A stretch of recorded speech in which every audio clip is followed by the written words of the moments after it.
It's deadline day. Call the meeting to order.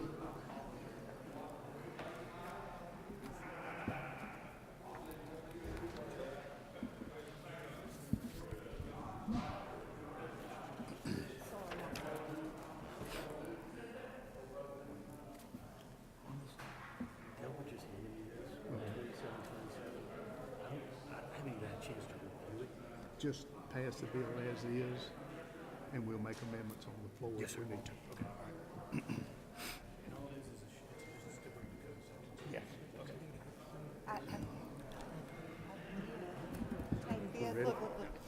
Okay, first item on the agenda. Have order, please.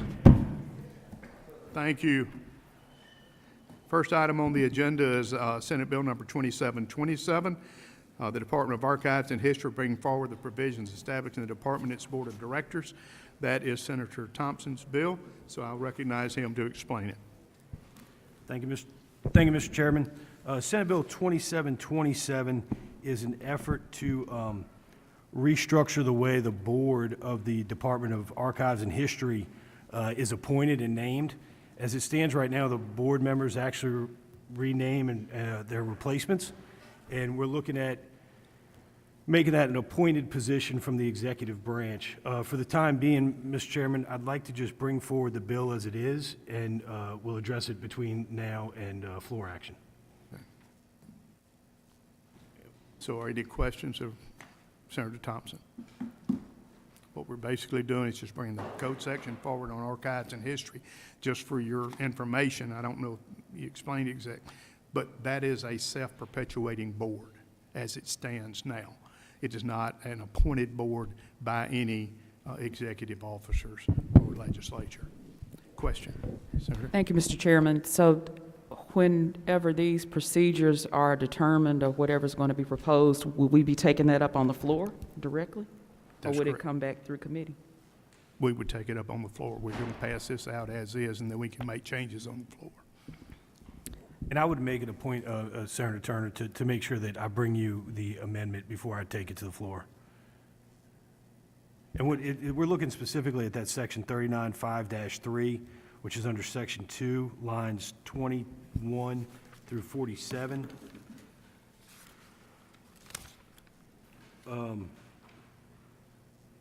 The board, and you can see right there at line 20, start at line 24, the board shall have the power and authority to fill all vacancies occurring. What we would do is make that appointed positions rather than the board appointing their successors.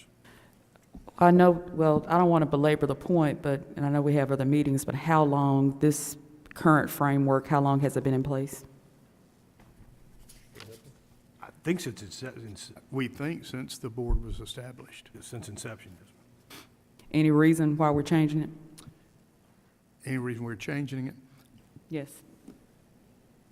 A self-perpetuating board with no elected person appointing them removes things that that board can do, basically, in my mind, from public purview, because they will be spending and have authority to spend a lot of taxpayer funds without anything but Senate confirming consent. So it's not as any other agency in the state of Mississippi. It self-perpetuates itself. Are they not subject to the open meetings laws? They are subject to open meetings. Thank you. Any other questions? Do I have a motion? Title sufficient, do pass, Mr. Chairman. Motion is title sufficient to pass. All those in favor say aye. Aye. Opposed, no. Ayes have it.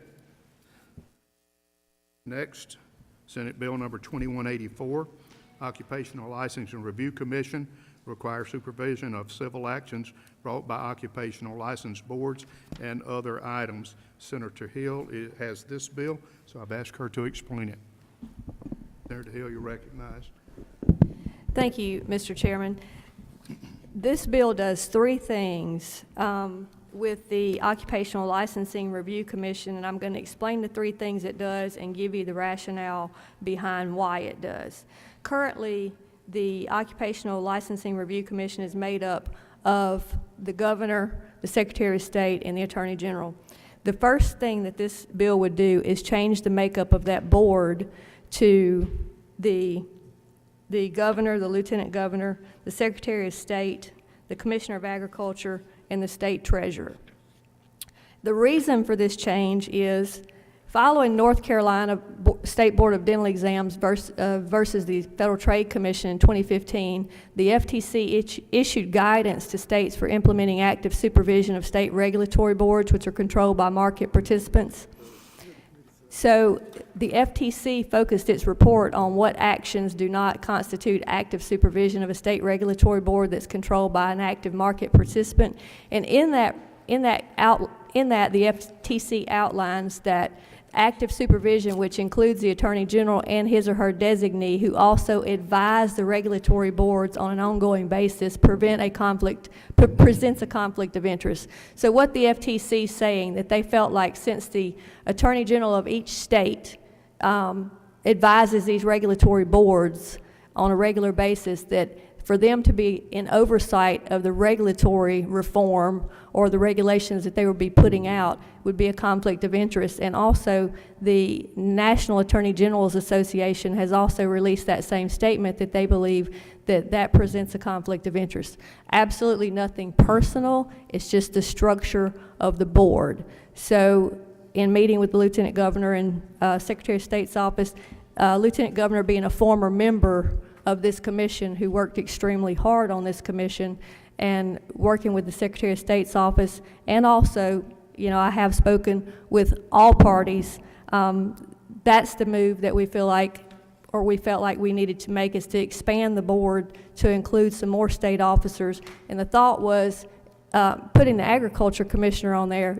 Many regulations come through agriculture, so that would actually fit perfectly into the purview of that board. Texas has done something similar to this. So that's the first part of it, is changing the makeup of the board. The second part of it is to give the commission oversight of civil actions brought by occupational licensing boards.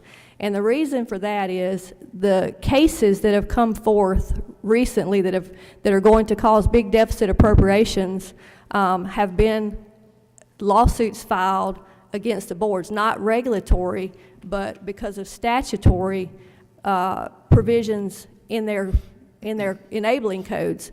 So before a board or commission could take civil action against a business in the state, this Occupational Review Commission would have to review that before the Attorney General would, and the board could go ahead and file that civil action against whomever. Now, this would not include anything disciplinary. They have that full authority to do any kind of disciplinary actions. That's already covered in the code.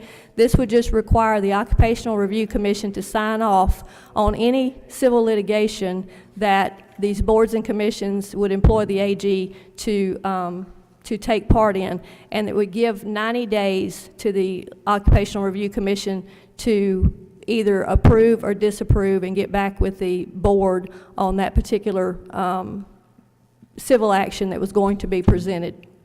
And the third thing is, we're one of the only states where an occupational licensing board is not required to submit an impact statement to the supervising entity on a regulatory piece.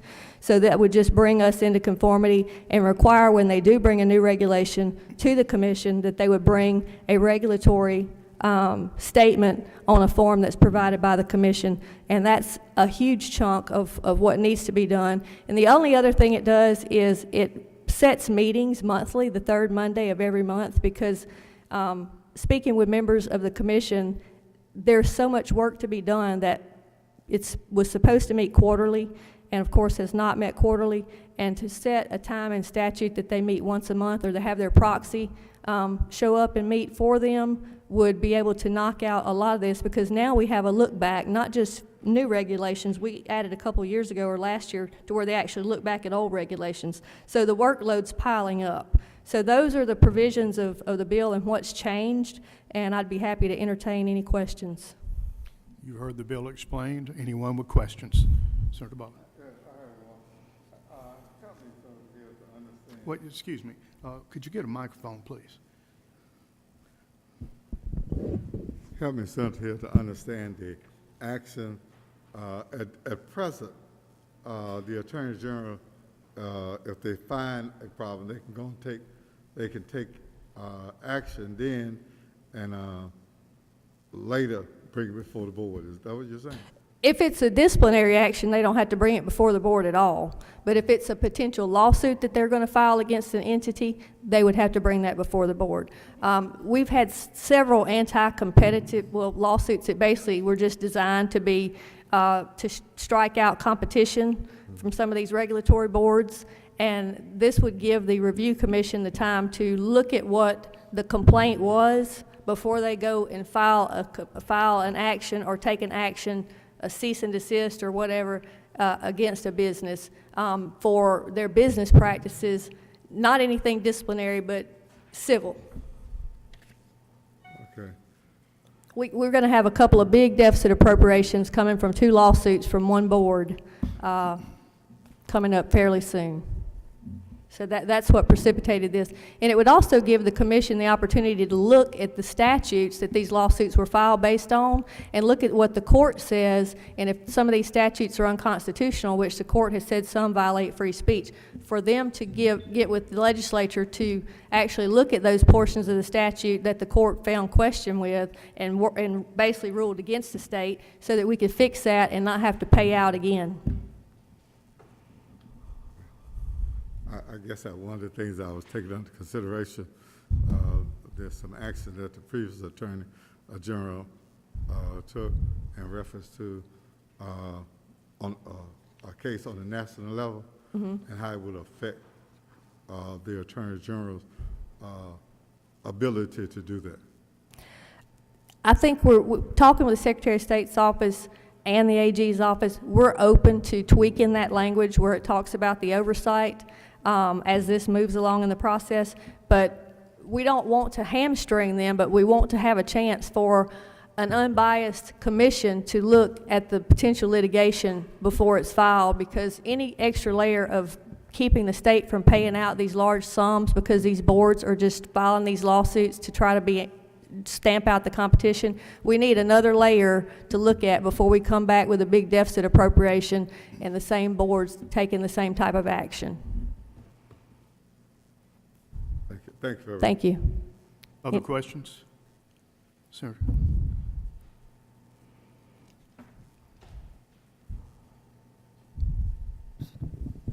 Thank you, Mr. Chairman. Senator Hill, I'm not sure that I understand how removing the Attorney General from this commission affects these deficit appropriations that you say are coming.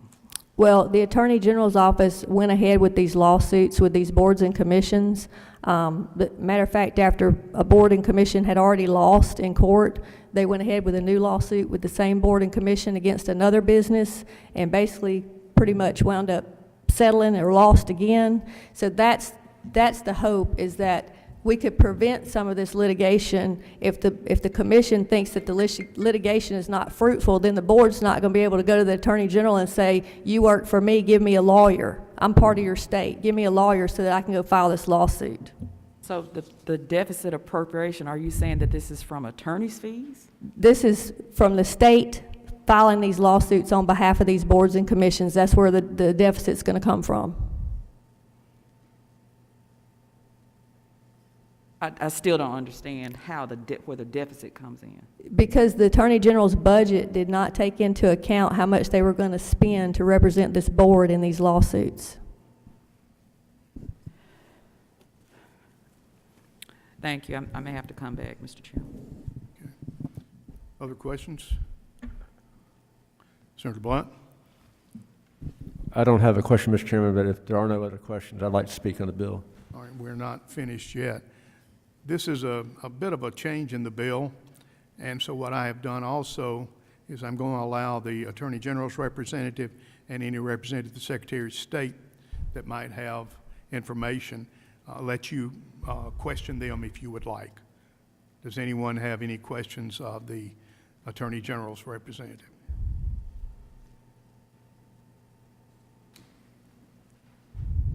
Okay. Anyone have any questions they'd like to put forth to the Secretary of State's office?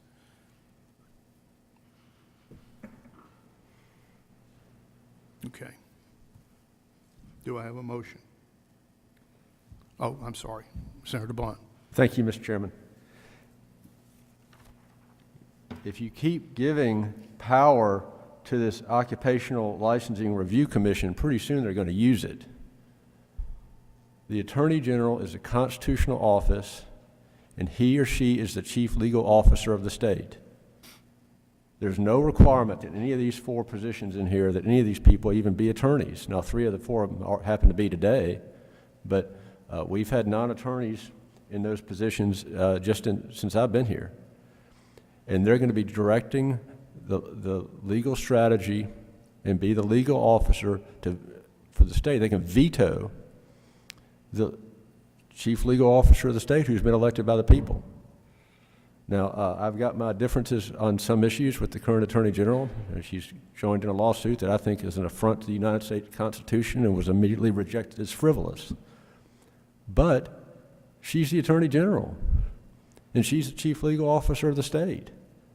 And the power that this group is accumulating over stuff that they don't know anything about, have no qualifications, over every licensure board in the state, and now to direct all the litigation that may result from any licensure board, even though none of them even have to be attorneys, this is not what we need to do, and I ask you to vote no.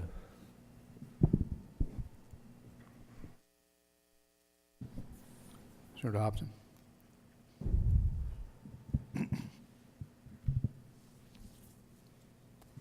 Thank you, Mr. Chair. I don't know that I'm particularly addressing this to Senator Blunt, but he brought up something that reminds me of the discussions and the debate that we had, what was that, 3 or 4 years ago when this was set up. And I understand the context had some concerns about the way that it was set up at the time, but I also understand certainly what one of the things that Senator Hill is trying to impress in this bill is a situation we're dealing with, actually 2, but one in particular that I'm, and maybe Senator Hill, I ask you this as a question. One of those lawsuits, the quote-unquote engineer lawsuit, if you're familiar with that, was that brought to the Occupational Licensing Review Board prior to that commission or that group of appointees to reject that business? No, it was not. Why was that not brought? Because the only authority that the commission now has are over regulations, and that lawsuit was based on statutory language. Would the proposed legislation that you have in here, I'm trying to understand all this really. Would it have the ability, would it give the OLRC the ability to reach in there and get those based on some complaint by the person that's trying to get the business started? Or would it be just they look at all these? No, it just says that the board would contact the commission about any pending litigation. It's not any outside person. It's just a licensing board that intends to file a civil complaint. Okay, and Mr. Chair, if I may, I think I would ask the Attorney General a question now at this point based on those responses, if I may. You may. And I'll, I think Whitney know, Lipscomb is representing Whitney. the Attorney General's office.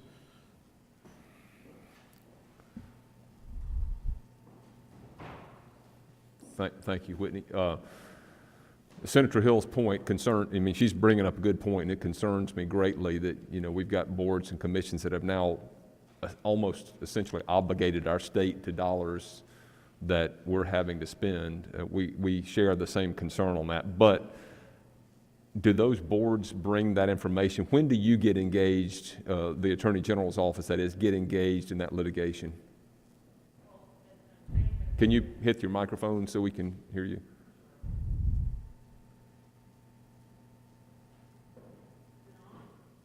No, it should be green. There we go. Thank you for the question. And look, our office, the Attorney General's office, certainly shares those concerns of, fees to the state, whether it be attorney's fees or cost of experts. And the litigation she references was litigation started in the prior administration, and we have done everything on our part to resolve it in the most reasonable fashion. And in fact, we've done everything to stave off other litigation when it doesn't make sense to the state, when there's not a reasonable basis for it. So when we get involved, the Attorney General has representation. We have Special Assistant Attorney Generals that advise these boards and commissions on a regular basis. So when they want to, if they choose to bring a lawsuit, they have to then bring it to to the actual Attorney General to choose whether to file the lawsuit or not. I can tell you one thing we've done over the past year in totally restructuring the office. There was no real structure for boards and commissions attorneys, special assistant attorney generals.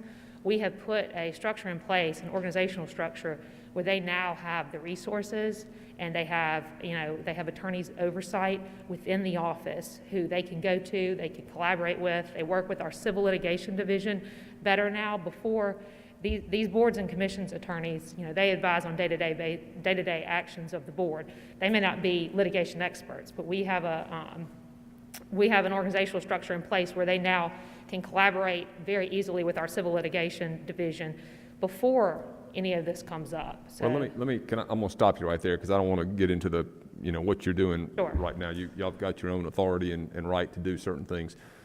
My concern would be that you send somebody over to the, let's just say the state medical board, I'm just gonna pick it, and you send somebody over there and you got a board that's making decisions, and their job as the attorney is to give them advice, but also support them in the decisions they made, which apparently is what happened in a couple of these cases. I know the one. And that concerns me, that they wouldn't be, are they going to be an advocate for that board, whatever they do? Or how does it come back to you? If that person that's sitting in their office is saying, sure, I'll support you on those decisions, it may be tenuous, but I'm going to support you on it. Once it comes back across the street to you, and I'm going to say your office, the home office, how are y'all going to take any different position? You're going to tell your attorney at your board meeting? I'm not picking on you, I'm just curious how this works. absolutely. Well, I mean, the boards are the client. We're the attorney, the boards are the client. So they don't, the attorneys, they're not paid by the boards. They're not employed by the boards. We provide free legal representation to these boards. And so if they work with the boards and, they come up with an idea that they need to file a lawsuit, they do have to bring it back to the Attorney General, and they're going to have to present it to the Attorney General and make a reasonable and a rational basis for why this lawsuit's necessary. Now, ultimately, it's the decision of the Attorney General whether to file this lawsuit on behalf of the state. And she is the chief legal officer for the state. She is charged with overseeing all civil litigation on behalf of the state, which includes our boards and commissions.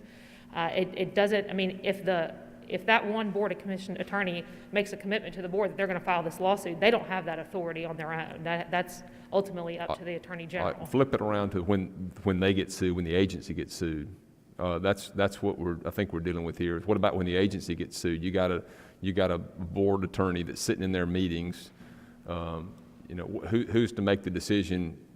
We messed up. Let's go ahead and correct it now, or we need to settle this case. Who makes that decision? Is that also to the AG, the head office? That is ultimately up to the Attorney General. I'll tell you, our civil litigation division, again, these boards and commissions attorneys, they're there for the day-to-day advising of the boards, but our civil litigation division is who usually handles all the litigation. Now, if they're sued, we have an obligation to defend them, as long as there's, I mean, and a lot of times, and I'm telling you, without getting into the details of some of the current cases, we do have some current cases where boards and commissions have been sued, and we could have just dug in, but we realized there was an issue with the law, and we've come to some reasonable agreement with the plaintiff's attorneys versus going out and spending money and hiring experts. And I know they're pursuing a legislation change. So we are trying to find ways to resolve as many of these conflicts without litigation, because we Okay. realize, I mean, it is Yeah. expensive, it's time consuming, and when you're, some of these are in the end Okay. futile. Let me jump ahead. I know this is deadline day and we got to keep moving, but one other question I've got is, how do we reconcile these proposed changes, and this is for anybody, with the outside counsel oversight, outside counsel oversight commission? Is there any overlap or concern with that? Because that was also created about 8 or 9, 10 years ago, to allow these outside groups to request the commissions and agencies and boards to request outside counsel when they didn't agree with the Attorney General. Is there any conflict in what's being proposed here with the OCOC language? I can't speak to the committee sub, I haven't seen it. And certainly taking that, I can just tell you this, taking the authority away from the AG to oversee litigation is problematic because, again, we have attorneys in all these boards and commissions. We're involved from step one in helping advise the boards, and does this proposal take it away from the Attorney General? It takes away the ability to oversee. Again, I can only speak to the original Senate Bill 2184 that I've seen. It does say active supervision over litigation, and the Attorney General is certainly supportive of the intent of the OLRC in trying to provide, immunity from our antitrust laws by promoting the least restrictive means necessary that still promote economic opportunity. We're not against we are all for everything the OLRC does, but the language of 2184 that I've seen, it does say active supervision over litigation, and we are not sure what that means. Does that mean, I know there's been a question, does that mean the OLRC is now advising on strategy, litigation strategy throughout the life of the litigation, or is it just on the front end? Thank you, That's Whitney. not Thank- actually. Thank you, Mr. Chair. If I could answer, that's not actually in the committee sub. The language in the committee sub says that the licensing board must in writing request authorization from the commission to file an action, and that the commission would have to give an answer within 90 days. And the only other thing it says is that if the board is a party to any civil action, that the board must annually file a report with the commission on the status of any pending litigation. So it's just to keep them updated and for them to be involved on the front end before a suit is filed. The commission. Other questions? Senator Turner Ford. So if the Attorney General is, as I understand, thank you, Mr. Chairman, the Attorney General is not a member, would not be a member of this commission. Is that correct? Well, that's what I appreciate from the committee sub. And these individuals will meet and they will make the decision whether a lawsuit should be filed or not? Yes, the Occupational Licensing Review Commission now has the authority to reject or allow regulations, and based on the cosmetology lawsuits where the state had to defend itself, and also based on the lawsuits that were initiated with the Engineers and Surveyors Board that we had to pay out in both instances legal fees, this would allow the commission, the Occupational Licensing Review Commission, to be able to review before a board files a civil action against a business. But all of that would take place to the exclusion of the Attorney General. The Attorney General does not have to even be in the room? The Attorney General's office does not have to submit this to the Licensing Review Commission. It says the board would have to submit this to the Review Commission before it goes to the Attorney General's office. So does the Attorney General have the authority to, if this commission directs the Attorney General to file, does she have any discretion? If the board wants to pursue the filing, this commission will tell them whether or not they can pursue the Attorney General's office to file the motion. I guess what I'm trying to figure out, if the commission sends a directive to the Attorney General, must she file? Who's in control of initiating the case? All this can do is stop litigation. It can't force anybody to file. This can just stop potential litigation initiated by one of these boards or commissions before it gets to the Attorney General. Thank you. Okay. Senator McDaniel, have a question? Yes, sir. Thank you, Mr. Chairman. To the author, Senator Hill, we've heard a lot of discussion today about what this bill does. I want to go back to your original explanation. You mentioned a conflict. Yeah. A conflict that was discussed by a court. In short, remind me of that conflict. Basically, in the lawsuit, North Carolina Board of Dental Examiners versus the FTC in issuing guidance for states with these active supervisions of regulatory boards. After that court ruling, the FTC put out guidelines that said that it does not constitute active supervision over these regulatory boards if the Attorney General is a part of that commission. Right. they have said that it's a conflict of interest, and the National Association of Attorneys Generals has also stated that same belief, that if the AG's office is in fact representing these boards and commissions, that it is in fact a conflict of interest for them to sit on the regulatory or oversight side. Right, and all this bill does is attempt to correct that conflict of interest, right? Yes. Provides a little bit Yes. of oversight, that's it. Yes.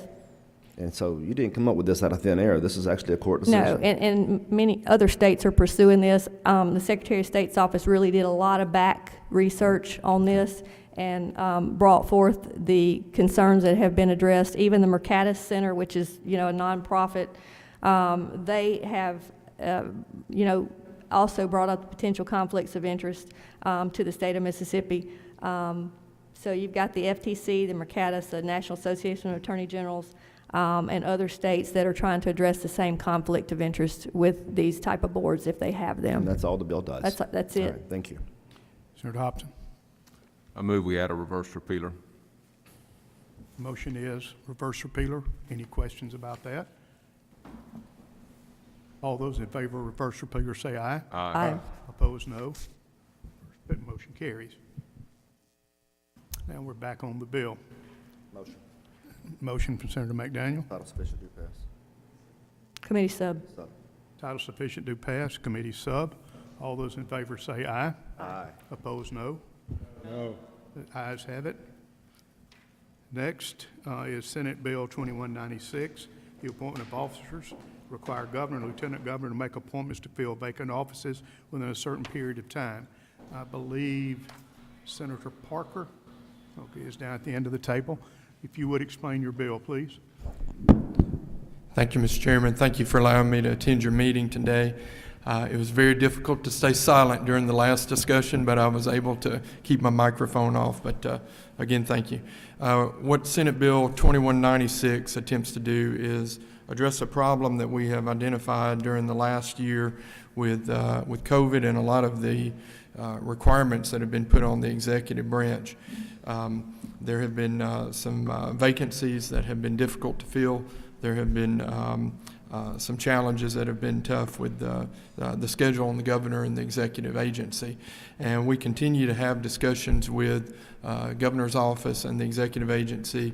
I was able to find out over this weekend that they have made some moves to try to accelerate the process, and I'm looking forward to hearing more information back on this. But what this bill would essentially do is, in the event that, and this will now be specifically for any board, commission, or judicial office, if the executive agency, if the governor's office has not made an appointment within 180 days from the date of the vacancy to make the appointment, then that appointment would then revert to the other executive agency. So the governor's appointment would then go to the lieutenant governor's appointing ability, who then in turn would have 90 days to make that appointment.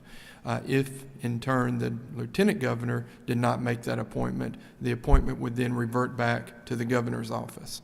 And as a similar motion on this, we also have language that in the situation where perhaps the lieutenant governor's duties were extremely expanded during some type of crisis, the same would apply to the lieutenant governor. So if the lieutenant governor was unable to make appointments within 180 days to these particular situations, that appointment would then revert to the governor, would stay there for 90 days, and then revert back to the lieutenant governor. And again, I hope to keep this issue alive as we go along. This started out as a much shorter window. I've been able to work with the chairman and other people to try to expand this and make it as effective as possible, but also recognizing the desire to want to keep everyone's appointments where they truly reside. But that's a short explanation of the bill. Be glad to answer any questions. Senator Barker, one thing, I think there's a clause in there, and if you may have covered it and I didn't catch it. Any constitutionally appointed boards or any thing that go over that. Right, and so in the way I first introduced the bill, it would have basically been for any and every appointment. And council can help me here if I'm not clear on my language, but this would limit this to any board, commission, or judicial office, including, and you can look in lines 33 on right there, including but not limited to those made with advice and consent of the Senate. So agency positions, I believe is your question, or those are not included in the language. Yeah, line 42, the exceptions. Oh, I'm sorry. So in line 42, the provisions of this subsection shall not apply to any appointment to the State Board of Education, to the Board of Trustees, to the state institutions of higher learning as provided in the Mississippi Constitution, nor have any office with contingency in governor's failure to make an appointment to fill a vacancy as provided by another statute. I missed that in the committee sub. I apologize, Mr. Chair. Okay. Questions? Senator Hobson. Thank you, Mr. Chairman. Thank you, Senator Parker, in understanding the concept of the getting appointments replaced. I do have a couple of questions. What do you do if an interim appointment is made to a board? Does that count as the full appointment or not? I would say that in these boards and commissions, while an agency head, I think, is a common situation to put an interim person in, I think in the boards and commission situations, the intent is to try to fill unfilled spots. There are a few particular boards in particular I have in mind that have sat empty, and judicial situations, I believe, have sat empty in that time. So I did not make any specific reference to do that. But again, the intent here is that there be someone be acting in that spot. And so I would be, and as this goes along, be glad to talk to you and speak to that. I haven't given that any thought, but if the position has been filled and someone is acting there, I think there's action that is keeping government in action. And I think the desire here is to make sure we don't have any shortfalls in government when we have something like a virus that has put our attention so many different places that we're trying to play catch up in other ways. But No, I'd be glad to consider amending this in some way to reflect that or to discuss it more with you. I agree with you. As far as the concept, I'm just trying to make sure I see some holes in here that concern me. That's the one, is the interim. If you were governor and you appointed somebody, you thought you had a big fish way out there that you could get, but you just couldn't get him at that time, so you put somebody in place temporarily to hold the spot. Would that person be okay to stay indefinitely, or would that person have to be replaced? Right. What if your big fish you want to land says, I can't take the job for 9 months, I got to finish up in the other state, or I've got to finish something else up? Does the interim count? And what if, and then it brings up the next question, which is, I think, a bigger problem is, let's say, if it's not a judicial office, but if it's just an agency head, if the lieutenant governor appoints the person, their executive branch, my concern would be the governor could say the first day on the job, you're fired, and then we're back to start the 180 days over again. I like the concept, I do. I see some holes in here that I think we need to fill. And I do understand your concept. For example, with MDA, which is the office I work with, very regularly, we had a very capable gentleman who was appointed interim head there and went on to become the appointee just a couple of weeks ago.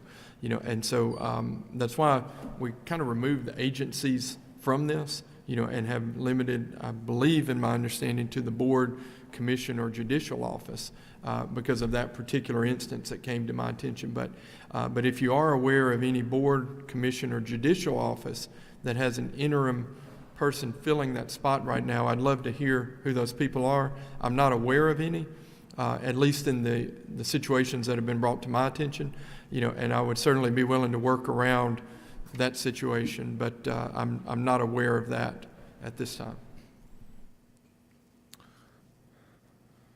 Thank you, Senator Parker. Thank you, Mr. Chair. Any other questions? Do I have a motion? Motion is title sufficient, do pass, committee sub. All those in favor say aye.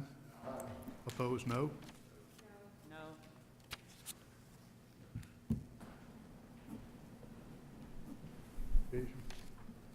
Division, please.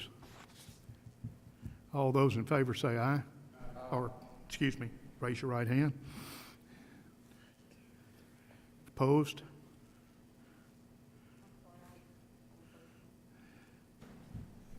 How are you voting?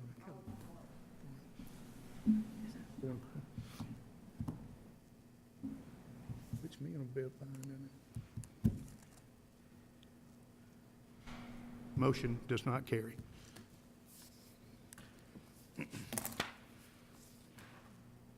Next is Senate Bill 2820, Department of Tourism. I believe that's Senator Thompson's bill.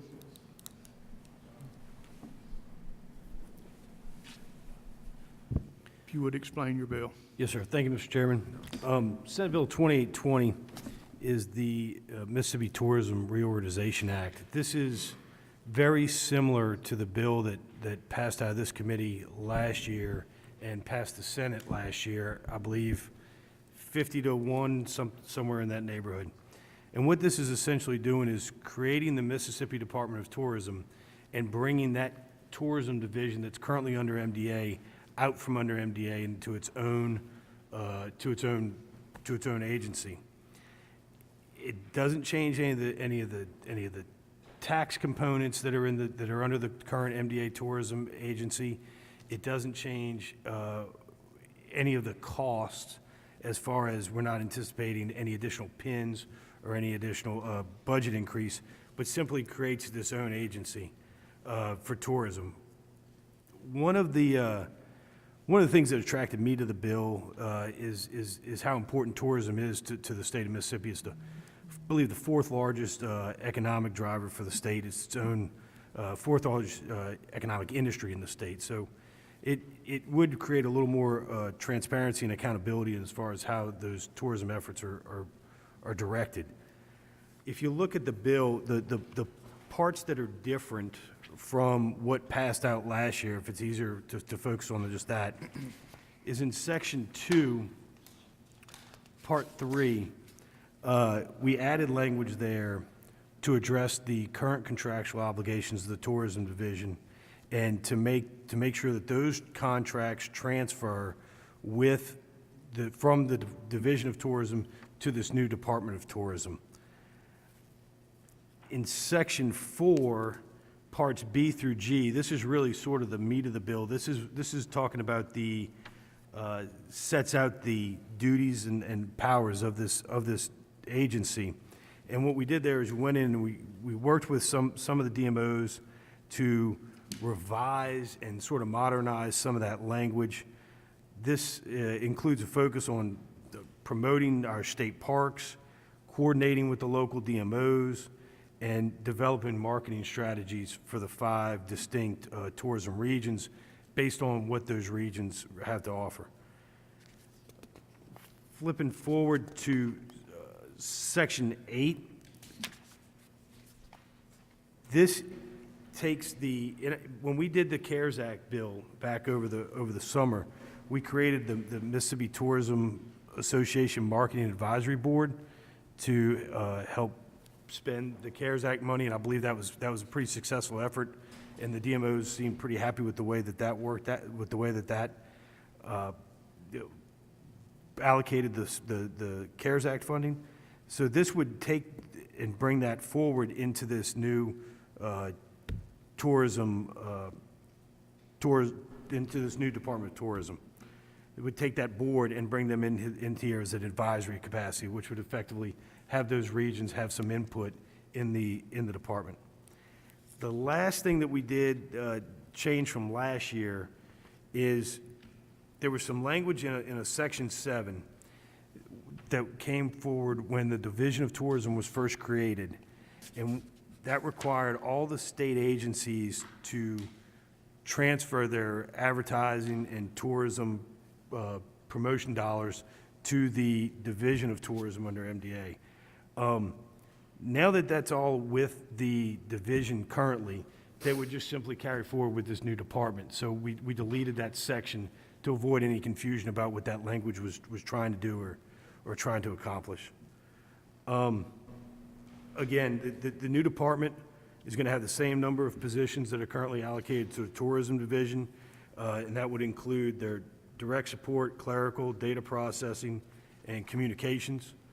One thing that's different from last year, if I understand correctly about where this thing got off the rails a little bit last year, is under this bill, under this current bill, the executive director will be appointed by the governor and serve at will and pleasure. It won't be appointed by the board. And I think that's one of the fundamental differences from last year. I'm happy to try to answer any questions on the bill. And Thank you, Senator. Any questions? Senator Hill?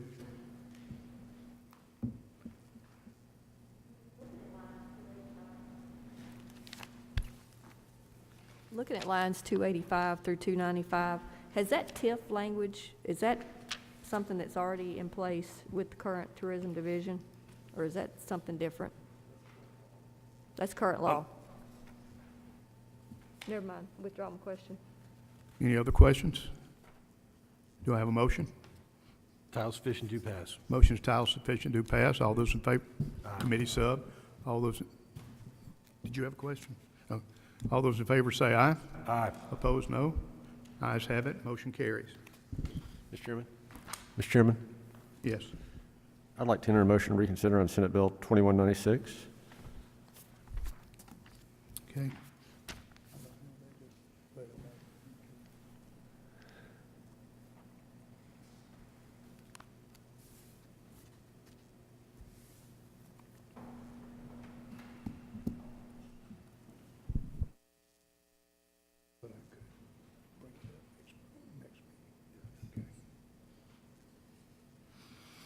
Okay. Senator, I understand that I can put this off until our next meeting, which will be later this afternoon. So I will consider your motion then. I did not know we were meeting again. I'm happy to withdraw my motion. So, let me restate that, Mr. Chairman, if I may. If the bill died, don't we need to bring it back before us and lay the bill on the table subject to call of the chair?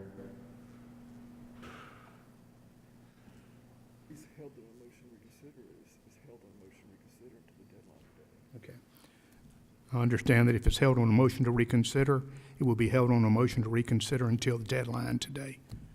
So it would be under motion, the motion would be motion to reconsider, so it's still out there. Okay. And you do plan to meet again later today? Yes. Okay, thank you. Senator Blyden. Thank you, Mr. Chairman. Just a question.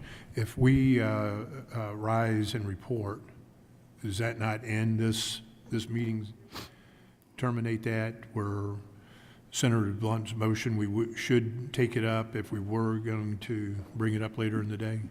Okay.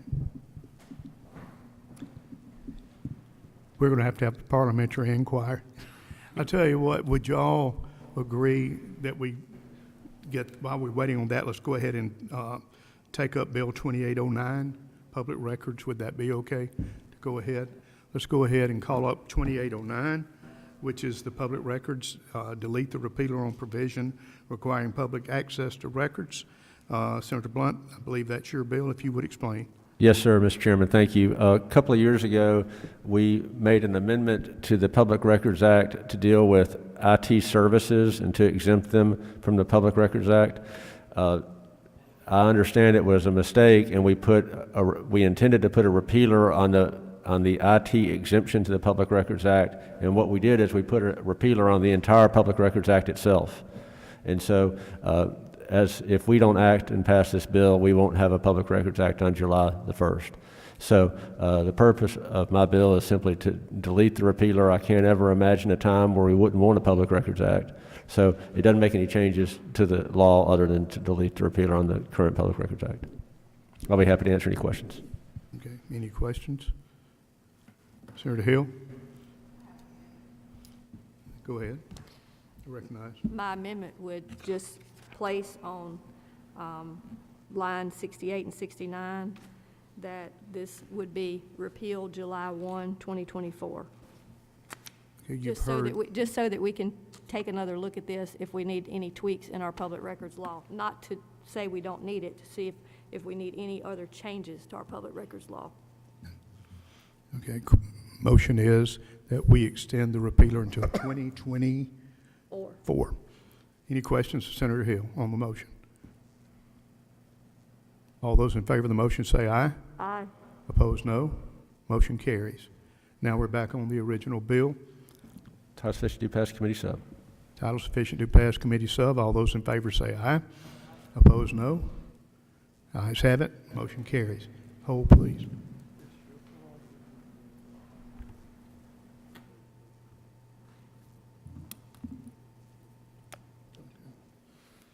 Okay, I'm advised that we can take up the motion to reconsider here or at the next meeting.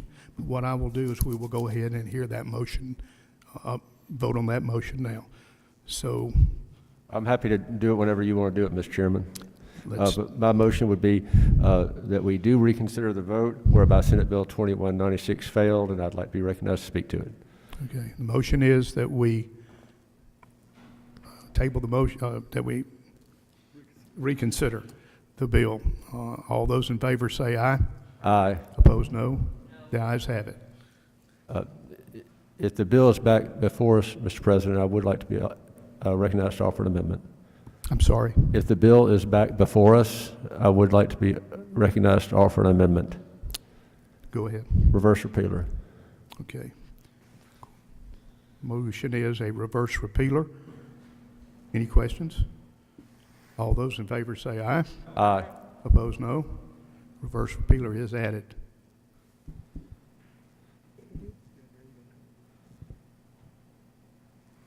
Okay. I need a motion now. Title sufficient to pass committee sub on Senate Bill 2196. All right, any questions? All those in favor say aye. Aye. Opposed, no. Ayes have it. Rise and report. Do I have that motion?